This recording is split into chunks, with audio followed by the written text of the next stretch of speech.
Okay.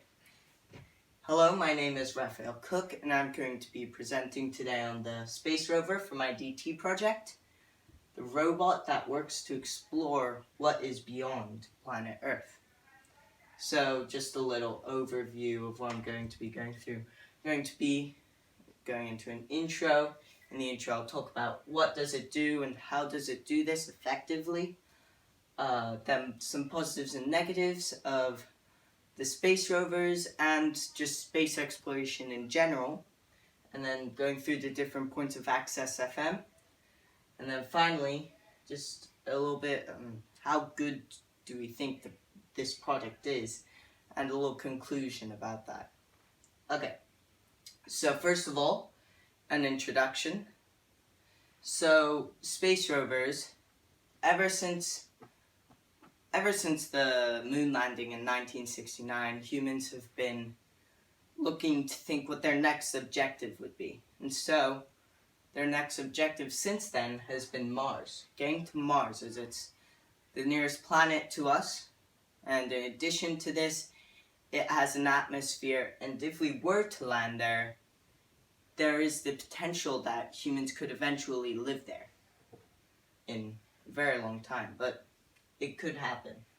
And so space rovers, they're here to help us find out more about this planet so that when we do get there, it will be safe to be there and we'll be able to get back safe without any harm. And in addition to this, well, they're just checking out the atmosphere there, the different kind of minerals and things that we can find there. Are there sources of water, big mountains, even volcanoes or something?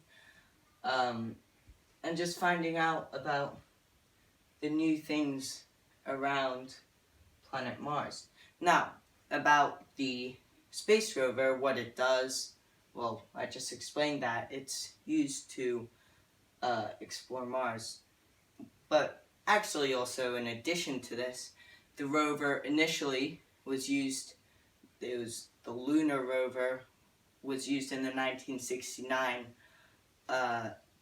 moon landing by Buzz Aldrin and Neil Armstrong. They rode the space rover across the surface of the moon because the space rover was heavier. It would be attracted more by the gravity there, and so they wouldn't have to walk very slowly when they're floating around.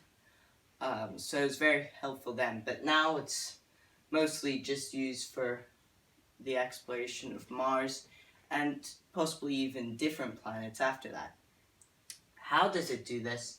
Now, it has a variety of different equipment that can help it to get panoramic views, and it has a drive that can send back everything it sees and live images and videos so that the humans on Earth are always up to date on what's going on Mars. Also, it has robotic arms, sieves, to take rock samples, and so they can send this. Also, the data of what those rock samples might be back to Earth. Now, moving on to a little bit about the positives versus the negatives. First of all, the positives. So, well, this is just an example. It's got a robotic arm, which can help it to reach for things, pick up rocks, and displace them so they can get around easier, take samples of things, and possibly if there's a cave or something, it could move rocks out of the way and discover more. And this way they can cover more places to take pictures and data of. And so another positive, it's cameras. It's got like 4 or 5 cameras, 6, or no, not 6, like 10 cameras, I believe. All around the front here, you can see several cameras. And he's even got cameras out of the back, so you can see what's going on behind him. And they've got very wide angles, so they can see a lot that's going on. It's got a titanium frame, which is a very strong metal, so it doesn't break very easily, and is fit together with very strong material as well. The wheels, it's got 6 wheels, which can help it with traction and getting over places, and sometimes even just moving faster, because more wheels means that it's less work for each of the wheels. And it's got suspension on the wheels, on these kind of joints, so that it can bounce a bit when it goes over rocks and hilly places, and sometimes even over mountains. It's got very good traction as well on its wheels, which can help it to move around better. Now, a little bit about the positives of space exploration. So, space exploration is very positive because it lets us know what's going on beyond our planet, and so we can find out more and eventually explore those places ourselves.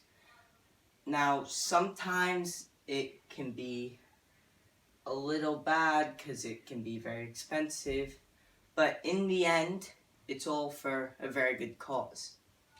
So the negatives now.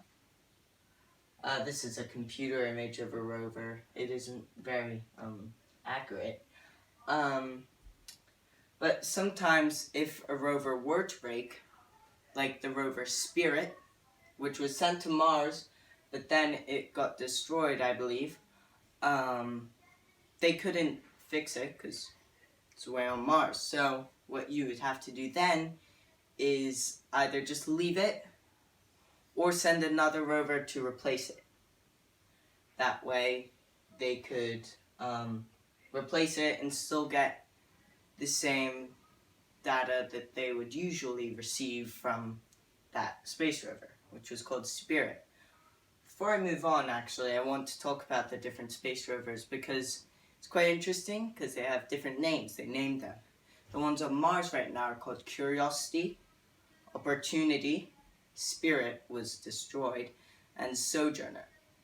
Now, Sojourner I found very interesting because Sojourner actually means it's like a person who just stays at a place for a day or two. Sojourner was a very small drone. It was like that big or something. And it was very low down. But it didn't stay on Mars for just a day. And it's very interesting that I called it that. Spirit, well, I guess and Opportunity, actually. I guess they both show that we've got spirit that we can discover more on Mars, and it's a great opportunity for us.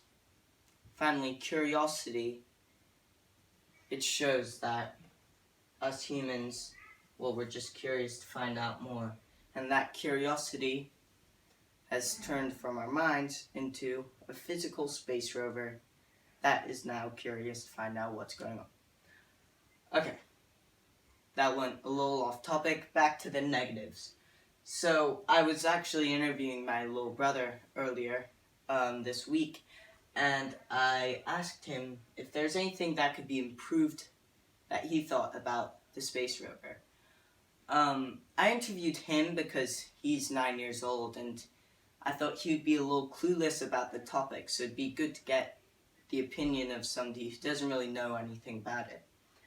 So he said that it could be a little more protective, because it's got all of its wires and all its machinery kind of exposed, and so it'd be good to have something protecting that, so that if it were to crash into some sort of rock or something, in worst case scenario, it would be protected from getting destroyed, and the NASA wouldn't, and all those other workers wouldn't have to go through all that work of trying to make another space rover, especially because they're so expensive and difficult to make. So, off the negatives and positives and negatives, and now moving on to Access FM, all of the different points there. First of all, the A is the aesthetics. So, the aesthetics of the space rover, sorry if the image is a little blurry. So here we can see 3 of the different space rovers that were sent to go on Mars.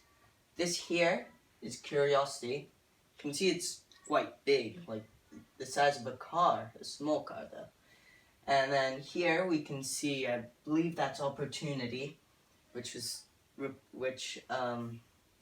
replaced it as its spirit, as it had been broken. And then here, this is Sojourner, which, as you can see, it is quite small and low down. Now, space rovers weren't really made to be very visually appealing, so none of these actually look that great. But it is quite fascinating for scientists and engineers to look at all these different mechanisms inside, because they're all quite exposed and you can see them quite well.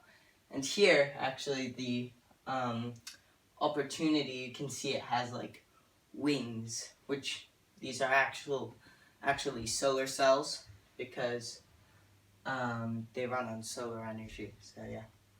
So moving on to the first C, the cost. $2.5 billion. Now that is very expensive. That was the price of Curiosity. Now that is the biggest. Except I believe that Spirit or Opportunity costed, or Sojourner, I forget which one. But I believe one of them still costed $400 million. Which is very, very expensive. However, it is a very, very effective piece of equipment that works very well.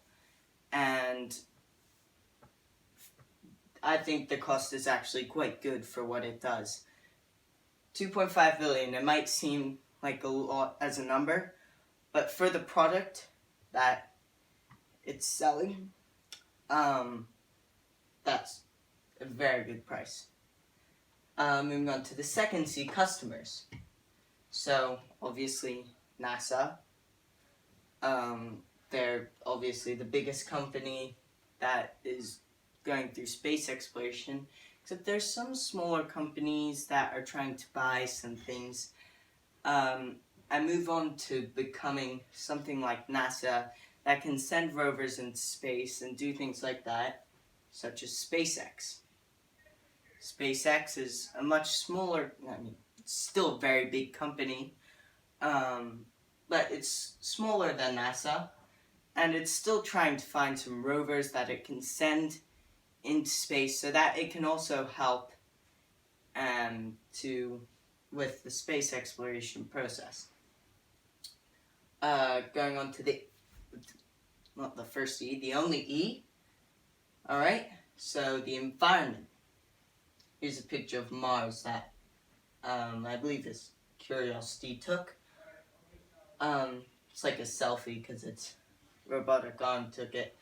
So you can see it's very vast. You can see everything. This was just after Curiosity climbed up a mountain, or kind of hilly area. And so the environment is quite harsh. It's very, very dry, you can see here. Very cloudy. There's not that much sunlight. I mean, although they do run on solar energy and they do get enough energy to function fully, it's still quite cloudy, and sometimes the images can be a little bit blurry. Even though the cameras are very, very high quality, there can still be problems with this sometimes because of the harsh conditions on Mars. Okay, so now on to the first S, which is safety. So you're probably thinking, how can a space rover have safety if nobody actually uses it? So this is actually a photo from the 1969 moon landing. I believe this is probably Neil Armstrong or Buzz Aldrin riding this space rover, the lunar rover, which was sent out so they could go explore and find more rocks. Now you can see this is very different to the rover we have now. It's about as big, but it doesn't have 6 wheels. The wheels are a little bigger. It doesn't seem to have as many mechanisms. And here we've got the big satellite dish, so that it can stay in contact with the mission control and the spaceship itself. So back to the safety. Now, there wasn't that much safety that you needed, except it did have seatbelts, so it was quite safe. The chairs were very comfortable, and if they did crash, they wouldn't get too hurt, because the rover only traveled at a maximum of 13 kilometers per hour. So if they were to crash at that speed, that's not that bad. And they had seatbelts, so they were safe. Yeah. And then, so now, onto the second S, size. So, there's a variety of different sizes. This is quite similar to the first image shown, actually. Curiosity is like, as I said earlier, like the size of a small car. Opportunity is like this, it kind of looks to me, if I were to think of that pictured like an animal, kind of looks like an ostrich with no legs. The body is about the size of an ostrich. It's got the wings spread out, and it's got the long neck and the kind of head. So it kind of looks like an ostrich with no head, in my opinion, and it is, that size is quite, with no legs, sorry. That size is quite accurate, because that is the approximate size of this machine. Sojourner is much smaller. You can see it's probably like 40 centimeters by, or that top panel, let's say, the solar panel is probably like 40 centimeters by like 20 centimeters. So it's not that big. And actually, Sojourner, I talked to my little brother earlier today. I talked about Curiosity compared to Sojourner. And I said, would it be better to have a big space rover or a small space rover?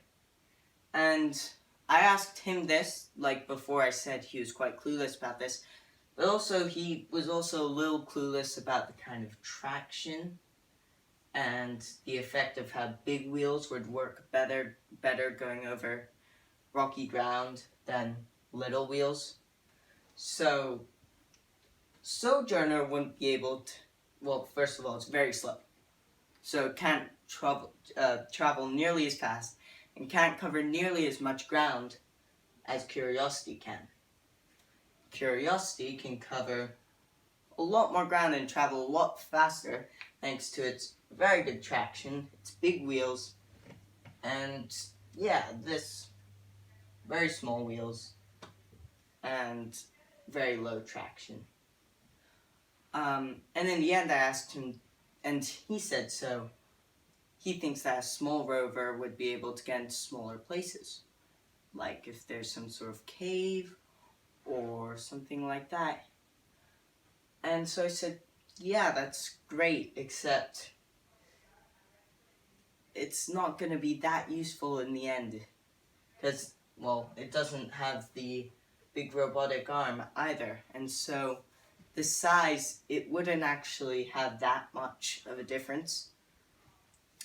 And in the end I did ask him, so do you think a big rover would be better or a small rover would be better?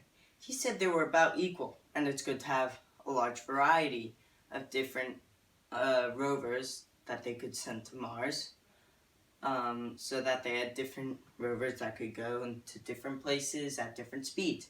And that's what they have here. They have large one, medium, small. Except I said to him, if you were to pick between a small and a big one, he said small.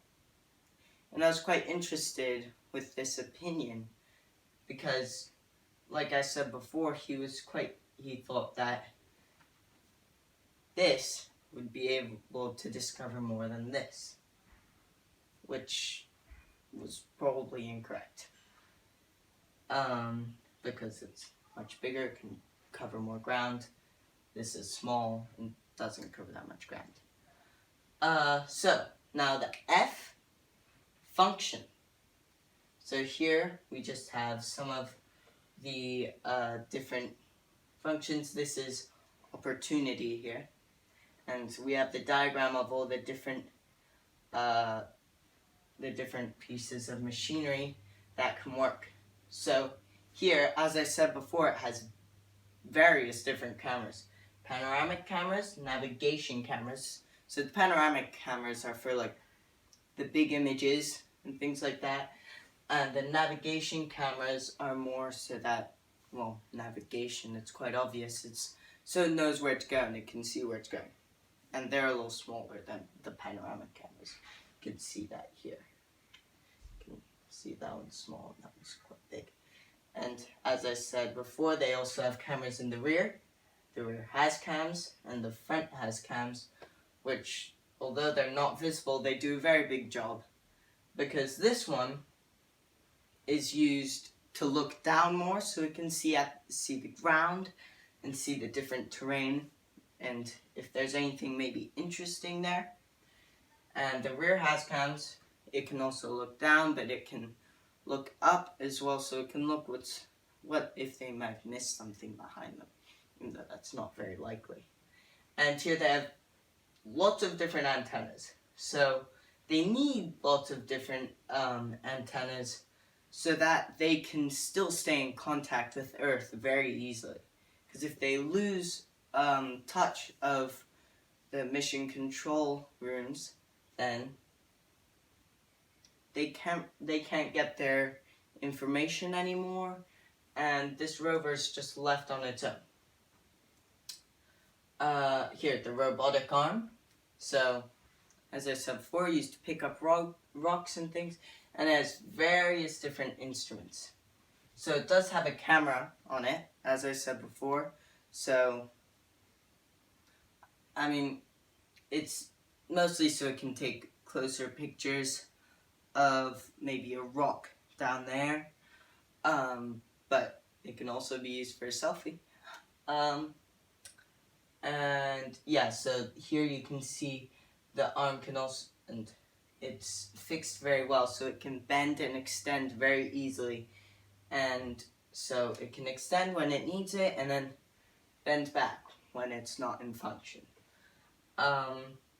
And so, as I said before, it can also have sometimes a sort of sieve sort of thing here when it picks up a rock, so that it can shake off all the sand and kind of like, yeah, it can kind of sieve the sand through so it can look at a specific type of rock. What else is there? Oh, the solar cells. So the solar cells, as I said before, the rovers run on solar energy, which I did ask my brother before. I said, in his interview, I asked if he thought that this was an effective, a very effective and efficient way for the space rovers to have enough energy when they move around. And he said, yeah, for sure, because, well, we're never going to run out of solar energy because the sun's always right there. Sometimes on Mars it can be a little different because of what I said about the big clouds, except that doesn't make a very big difference because although it may not look like it, the sun is always shining through a little bit. So these solar cells can always get a signal. Sometimes it can stop, but that's quite rare.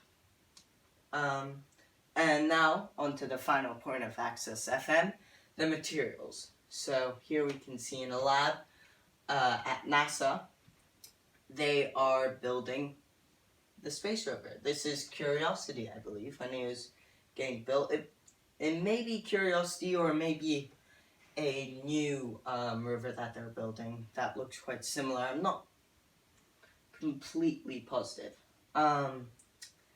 But, so, the materials, well, you can see it's all metal and wires. But, so as I said before, the frame is made of titanium, and it's got very strong fittings. You can see here that the materials are screwed in very, very tight. They're still quite flexible, and it's got like suspension so it can bounce around and move very easily, except they still have very, very tight, so when they make the rovers, I saw in my research that these rovers, they make it very, very tight, also because in space, it can kind of affect the different gravities, can kind of affect how the different materials can be. And so they need it very tight to be sure that nothing bad happens. And the titanium frame is used because it's one of the strongest metals that they could use. And the titanium is one of the strongest metals in the world. And titanium is also very good for frames of a piece of machinery like such. Because even if this rover were to crash, it probably wouldn't do too much damage because of the very strong frame. And I talked about, my brother said he thought it could have a sort of protection, except it doesn't really need that because it's already very strong. And I did mention earlier before that it could crash. It is still possible for it to crash if it can be traveling down a hill or something and it crashes into a big rock. That could happen if it stopped working right on the hill and then zoomed down and crashed into a rock at a very high velocity. Or if it possibly could tilt over, if it loses balance and it tilts over, it could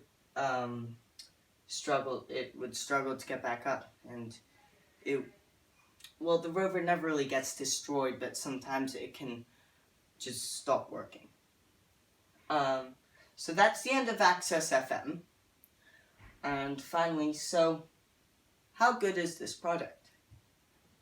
So looking at all the points of Access FM, it is quite good. And it is very expensive. Very, very expensive product. Except it is very, very efficient with what it does. Very efficient and can travel very far. Mars is almost the size of Earth. It's a bit bigger, but Mars is the space rovers are very good at what they do. And soon, Mars could be completely explored, except for places underground and such. Which is also because Mars doesn't have any oceans, so that's a little easier.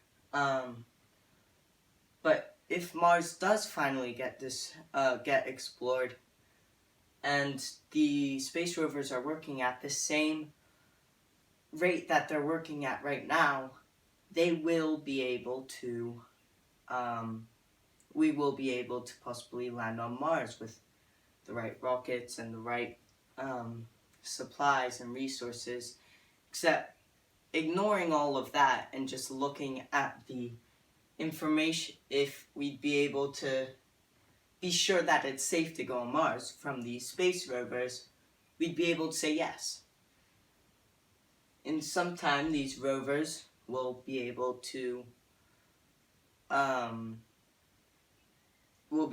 complete very large areas of space, and this is very good, and it proves that's a very good product. I did explain earlier that it can malfunction. Now, the engineers right now and the scientists are looking at how they can maybe find a possibly even more efficient source of energy than the sun, and find something that could do better. Because they don't want, and they want maybe more balance in it, stronger material even, and maybe, like my brother said, it could be useful to have a protective coating, a protective kind of shell. And it may be good to have better traction, and there's still things that people are trying to work on to make it better. But overall, I think that this product is very good. So, my concluding remarks, in conclusion, I believe that this is a very, very efficient product for what it does.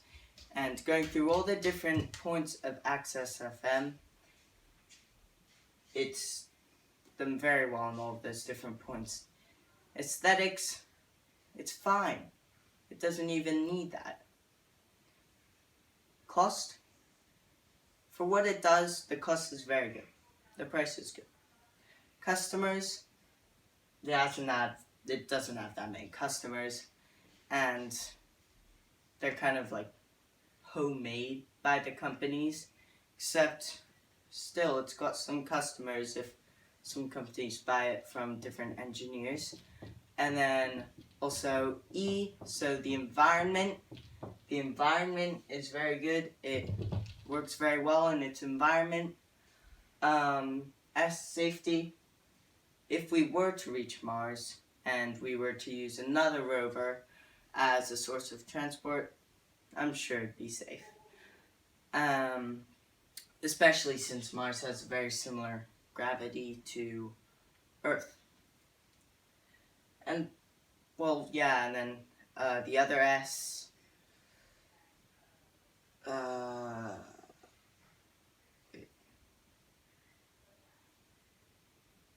size, so the size, it's good to have a good variety of sizes so that it can do different things. F, the function, it works very well. It can malfunction on the rare worst case scenario that it doesn't have enough energy or something similar to this, except there's not much of a chance of that happening. And so, finally, the materials. As I said in the part about how good this product is, the materials, so the titanium, it works very well. Except it could have a protective kind of shell, which could help. But in conclusion, I believe that this is a very effective and efficient product that works very, very well for, well, as a couple of the different points that we looked at. It helps others, I suppose, because it helps us discover more. It helps people discover and learn more. It helps others. It makes the world a better place because it makes the world know more, and with knowledge, the world is potentially probably a better place. And it's also making the world a better place because, well, it's making us find out more, which will eventually make us be able to travel to Mars. Which, well, so it's about making the world a better place, not the Earth. The world is our community. The Earth is the physical planet. And so it's making our community much better because it could possibly eventually provide us with more space to live in for the future.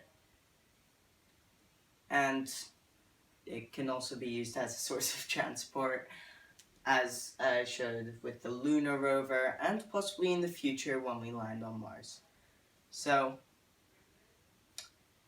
it does its jobs very well, and thank you for listening. I hope you enjoyed my presentation. Goodbye, have a nice summer.